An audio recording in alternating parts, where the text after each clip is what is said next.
So, there is sort of a common misunderstanding that happens when people consider physicalism and when they consider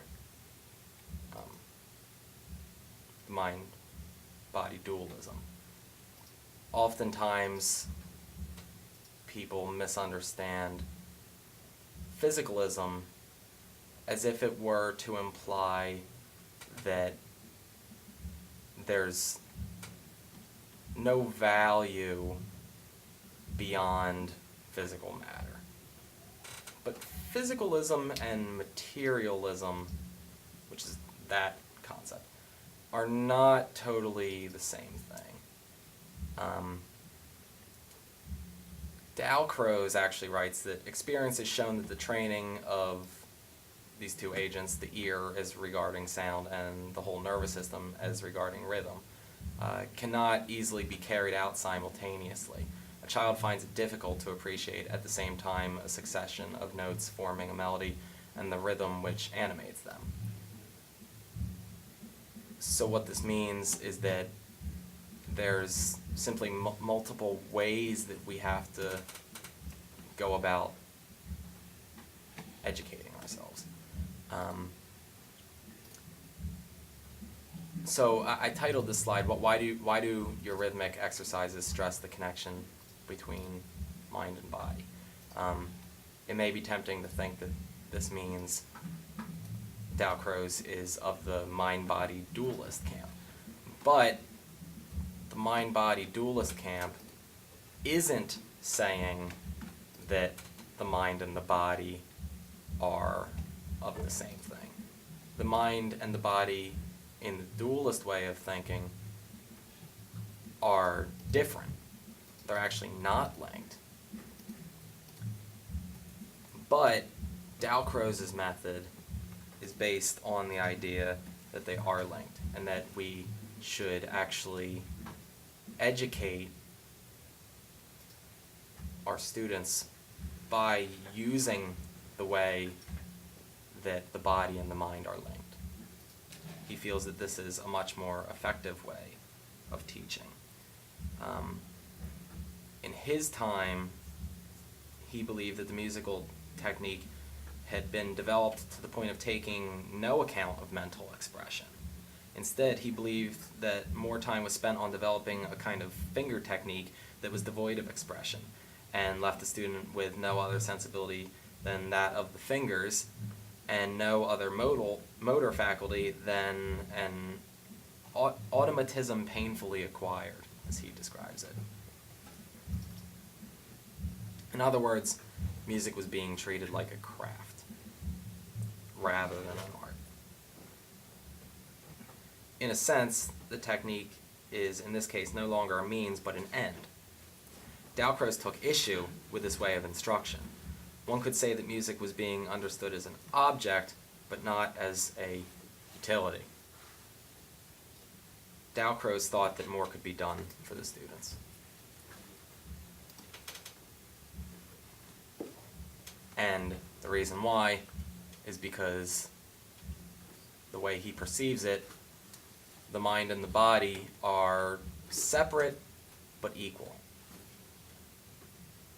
To maybe put it a little bit better, the mind and the body are separate, but they function together. So, essentially, the premise behind his philosophy is that there's a way of training the one and a way of training the other. But then, when we combine the two, we get a whole new level of training. And that is what really informs our musicianship. This idea that we should kind of combine both worlds, the mind and the body, could really be summed up by saying that it's part of pragmatic philosophy.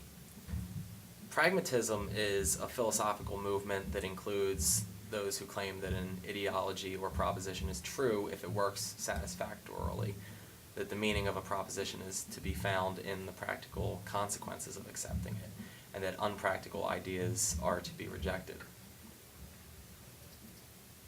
I think most music educators, most people that have developed themselves as musicians, can relate to the idea that, music theory isn't enough. It doesn't help you to live the music. It only helps you to think about it, to theorize it. And vice versa, mere playing of an instrument might work the body, but it needs to be informed by something, or else it's just random, in a sense. Now, pragmatism as a philosophy was developed by William James. This is a picture of William James. Also, John Dewey was another one of the sort of founders of pragmatic philosophy. Both of these thinkers were sort of popular around the time that Dalcroze was on the scene. So he was definitely influenced by these men. Another person that Dalcroze was influenced by was Pestalozzi. We've discussed him in some of our other classes.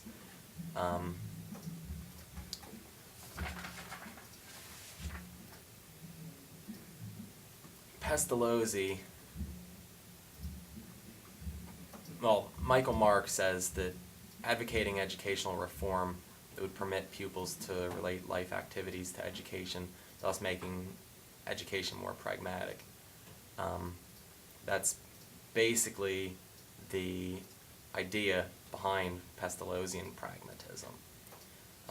Because the physical faculty must be developed if the individual is to be balanced, physical education constituted an important part of Pestalozzian education. He maintained that physical exercise sharpened the senses and increased perceptual ability.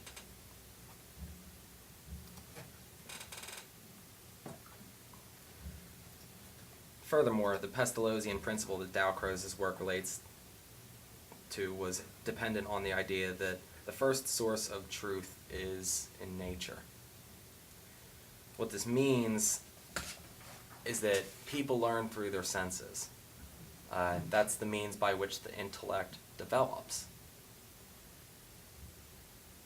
Oftentimes, I've heard it said that the best way to relate to someone is through imagery.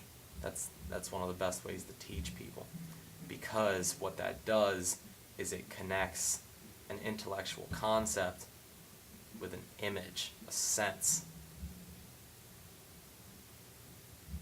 Sights and sounds precede symbols. The sense impressions are unclear when the child is young, but they gradually develop to become more organized and meaningful. Study progresses then naturally from the simple to the complex. Now, this idea that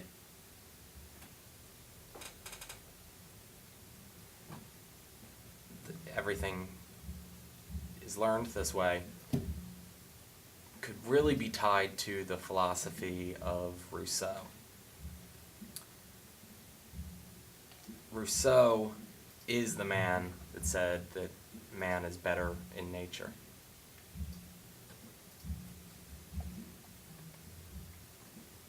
Now, Rousseau was part of the Enlightenment, which occurred in the 17th century.